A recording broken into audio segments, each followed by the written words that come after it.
All right. Thank you for tuning into another episode. Getting on with you pretty late here. So get to it.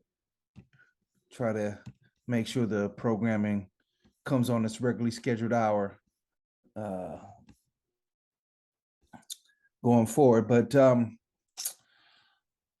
camps are open. Nothing really big interesting today. I did see that the Niners cut Dee Ford, which is kind of a bad break for them in the sense, obviously releasing a player that they put so much money into. But they made a 5 year, $85.5 million deal. But they made the choice of keeping him and Bosa and Armstead and letting Buckner go to the Colts, I believe. So that's a big blow for them. If they knew that the guy wouldn't have been healthy, I don't think they you know, make these succession of moves that caused them to lose Buckner. And the Niners, the year that they went to the Super Bowl is because of that pass rush. So we'll see what they do to replace him.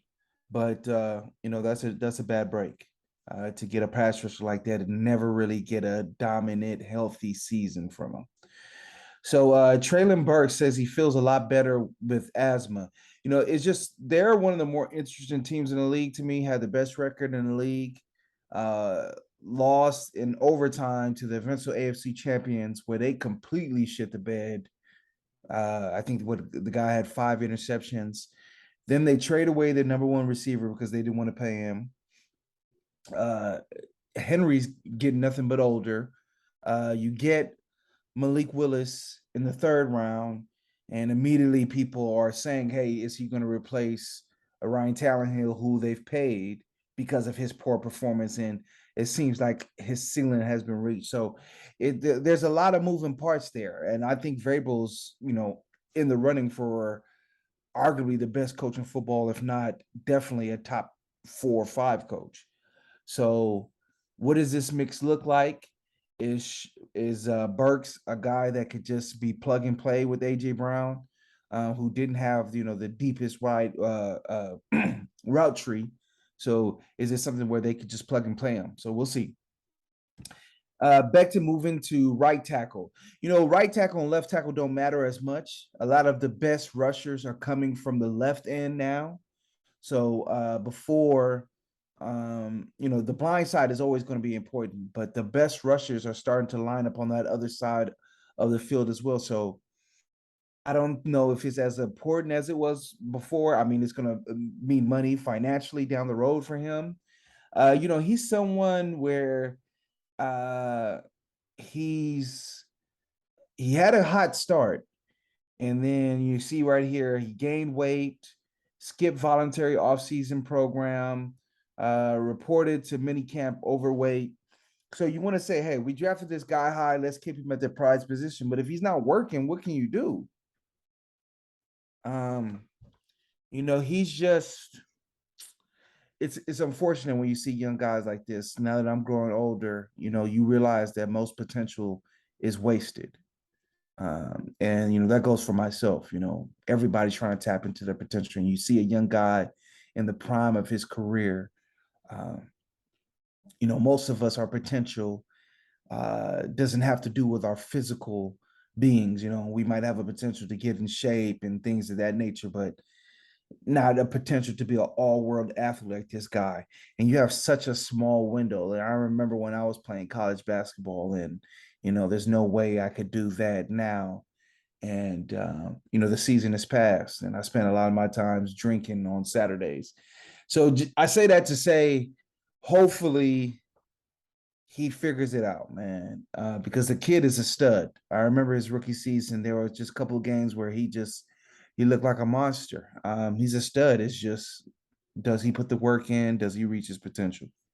So, kind of the same argument that we were having with Kyler Murray. And I listened to the Dan Lebitard show today, and they were the crouch and the stance that they took on it is like the team did something wrong to Kyler Murray putting that in his contract. But I don't think that they would do that if there wasn't a serious issue with it. And one of the hosts said reflexively it made him, kind of shirk a little bit because Kyler Murray is a black quarterback, athletic quarterback, and it felt like almost like a trope.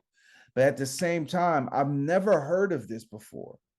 And then you have that article where he says, I'm so cognitively gifted that I don't have to study as much because I can see it and feel it. And then there's games, like I said, they fall off towards the end of the season. There's games where his mechanics just go to hell. So we'll see. Hopefully this is a learning experience for him. But if they had to put in a contract, that means that they were really concerned about it. So I don't see it as that, but I've never heard of this, you know. But hey, I don't really know what's going on behind the scenes, but I've never heard of this, and I think it's just I don't know. It's crazy. It's probably the craziest thing I've ever seen. But another one bites the dust will live. Bubba Watson. I don't know. It's just, we had the conversation about it. It's a tricky situation. And for a lot of people, this is generational wealth that they can get up front. The PGA Tour is grinding. They probably don't see their families as much. So I don't know. I don't know. I think it's a tougher situation than a lot of people who are just railing against them are giving credence to. But we'll see what ends up happening. But Charles Barkley is the biggest domino, but I don't really think he cares. He doesn't really care about people. Look at Tatum, looking like an R&B singer. Look at this. Look at this. This is the guy that's gonna win a title. Look at him. He looked like he about to be on season 4 of Making the Band. Was it name Day 26? Oh man, that was funny, man. The R&B dudes, I forget. Me and my guy RJ, we used to talk about that show. Day 26. There was one dude who thought he was a leader, and there was this one dude who was bitching and crying about everything. It's just funny. OKC hired Chip England. This is big. He's supposed to be like the best shooting coach in the league, and I've been surprised more teams haven't reached out to him. They have a lot of athletic guys who aren't the greatest shooters in the world. You have SGA who doesn't really shoot it to three. Um, you have the kid Dort. You have the kid Giddy. These are all guys that haven't shot it as well. So for them to get someone like him while they're still young and still working, that's just really interesting to me. Um,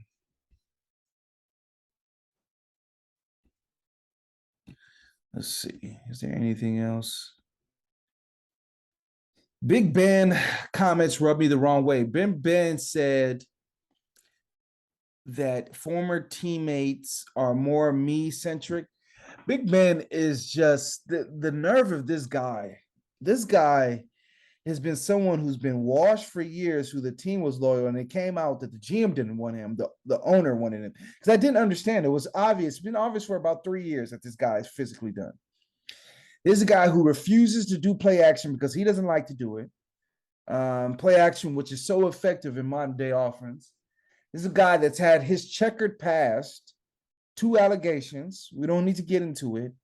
And he's always just preaching. And it's just like, you can't do that. Like, it's just like the lack of self-awareness of this guy is insane to me. It's insane. So, I mean, it is what it is, but I'm happy to see Cam Hayward push back on it a little bit because this guy, he's just so coddled. One of the more coddled players in the league during his time in the league is here talking about other players being me first. It's just I don't get it. I really don't get it. So, but again, I just think he's someone that has been coddled. And you look at the way that he took care of his body. He wasn't on the TB12 diet. You look at the way he's interacted with some of his top receivers. They all left. None of them have problems leaving, whether it's Mike Wallace, whether it's Antonio Brown, Juju Smith-Schuster. These are all guys that have, none of them ever professed this loyalty to Big Ben. And for a Hall of Fame quarterback, that's kind of suspicious. So when you win in this league, you get knighted, so it's kind of hard to say anything. Like I saw in the thing, he's a Hall of Fame quarterback, I guess. When you win in this league, you get knighted. So, but we'll see what happens. It looks like he's holding in. Metcalf is holding in. Derwin James is holding in. Lamar Jackson's holding in, which is smart. They can't fine you for not showing up, but I'm not practicing until my money is right. We got to get the paperwork right. I respect it. Because it doesn't make sense losing this money. The guy on the Chiefs is not signing up. And my thing is just like, man, again, your chances of injury only increase when you hold out. Guys that come off the street and try to play, they always get hurt. So this is the opportunity to get back in football shape. So that's what you should be doing. All right, leaving here, Pro Football Hall of Fame game. Let me leave a comment. Do you ever watch the Hall of Fame? I never watched it. I never watched the Hall of Fame speeches. I don't care. Even for my favorite player of all time, Randy Moss, I saw a little snippet of it, but to sit through the whole thing, like who likes to listen to the pomp and circumstance? Like not that they shouldn't do it. If you're a Hall of Famer, your family's there, your ex-teammates are there. There's some people that love it. I just never paid attention to it. So, and especially the way things are going now, it just seems like it's a popularity contest. So it's not about who the better players were, So, with the whole T.O. saga where he had to wait because people didn't like him. What does that have to do with him playing? So, all right, I'm going ahead and leave it there. The game is the game. All right, thank you for watching this clip. Do me a favor, push the button, hit subscribe. Come on, man, push it. Push the goddamn button! Push the goddamn button! You heard what she said. And do what's right. You heard her. Push the button. The game is a game. So what's up, man? What's up with you otherwise, The game is a game. Always.